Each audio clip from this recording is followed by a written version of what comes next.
Una banda senza scrupoli, capace di assaltare i bancomat in tutto il nord Italia, quella sgominata dai carabinieri di Padova.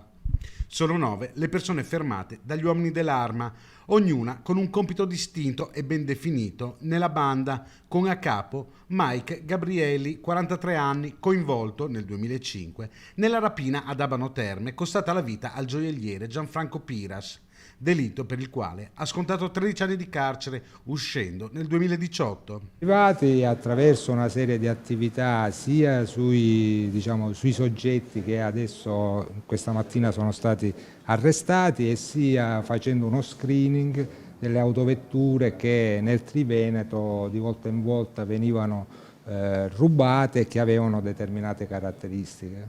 La banda agiva tra Rosà, nel Vicentino, dove risiedeva anche Gabrielli, Treviso, dove è stata recuperata l'Audi A6 Avant rubata usata per i colpi, e Verona, dove alcuni componenti vivevano.